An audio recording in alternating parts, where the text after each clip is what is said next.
Salut à tous, on se retrouve pour la deuxième vidéo. Aujourd'hui, on va parler du mouvement de front squat. Si vous n'avez pas vu la vidéo sur le air squat, alors je vous invite à aller la voir parce que tout ce qu'on apprend sur cette vidéo-là va vous aider pour le front squat. Okay, donc le front squat aujourd'hui va être réalisé par Célia elle-même. Elle va faire la démonstration avec le PVC. Donc prenez en compte que le PVC, c'est très dur de bien le mettre sur les épaules parce qu'il pèse rien. Donc c'est beaucoup plus facile de faire une bonne position de front rack avec une barre chargée. Okay, donc là, pour rappel, le front squat avec Célia, ça va ressembler à ça.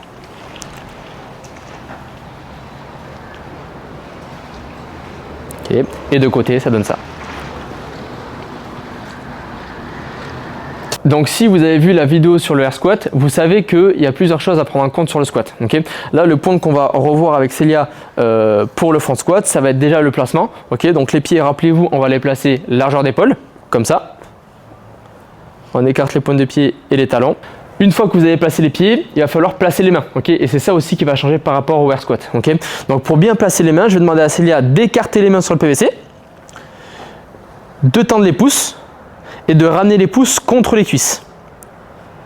Dans cette position, vous voyez bien que les mains sont un peu plus larges que la ligne des épaules. Okay, à partir de cette position, je vais mettre les pouces autour de la barre et là, je vais pouvoir tirer la barre sur le menton.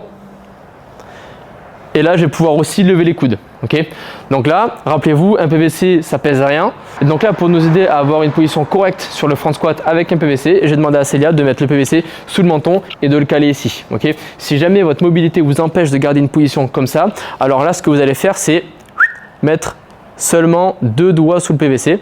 Comme ça, vous allez pouvoir avoir une meilleure position au niveau des coudes. Maintenant qu'on a vu la position de départ au niveau des pieds et au niveau des mains, on va pouvoir commencer le mouvement. Okay, donc là, la première chose que je vais dire à Célia, c'est de garder toujours les coudes vers l'avant et il ne va pas falloir que les coudes bougent pendant le mouvement. Okay, donc là, regardez bien de face. Quand elle va descendre, les coudes vont rester toujours au même endroit. Et en haut. Et en haut.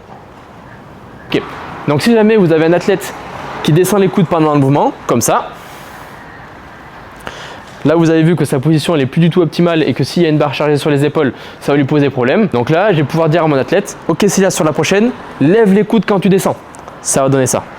En bas, lève les coudes, yes, et en haut.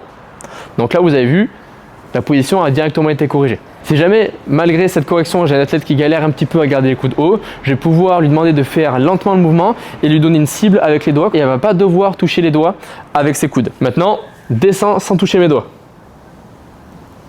Et en haut.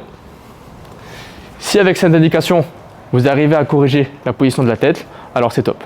Le deuxième point qu'on va voir qui est propre au front squat, c'est le fait du coup de voyager toujours avec la barre sur le plan frontal. C'est quoi le plan frontal? C'est le fait de conserver la barre toujours au niveau du milieu du pied. Donc là, quand je vais demander à Célia de faire un squat, regardez bien la trajectoire de la barre. Attention, et en bas, et en haut. Alors oui, Célia est super mobile et du coup, ça lui pose aucun problème de faire un front squat avec le PVC ici et en gardant le PVC toujours au-dessus du milieu du pied. Si vous voyez un de vos athlètes qui avance le buste pendant qu'il descend, ça va poser problème quand il va mettre de la charge sur la barre, alors il faut le corriger maintenant. Comment on va faire ça? Mets-toi en position de départ, lève bien les coudes, serre les abdos et quand tu vas descendre, tu vas bien conserver les épaules vers l'arrière et en bas et en haut. Si j'ai réussi à la corriger de cette manière, très bien. Si jamais mon athlète n'arrive pas à corriger cette erreur, malgré que je lui ai demandé de garder la poitrine sortie et les épaules vers l'arrière sur le squat, alors je vais lui donner une target à pas toucher. Et quand elle va descendre, il ne va pas falloir qu'elle touche le PVC avec le sien. Ça va donner ça. Et en bas, et en haut. Elle n'a pas touché.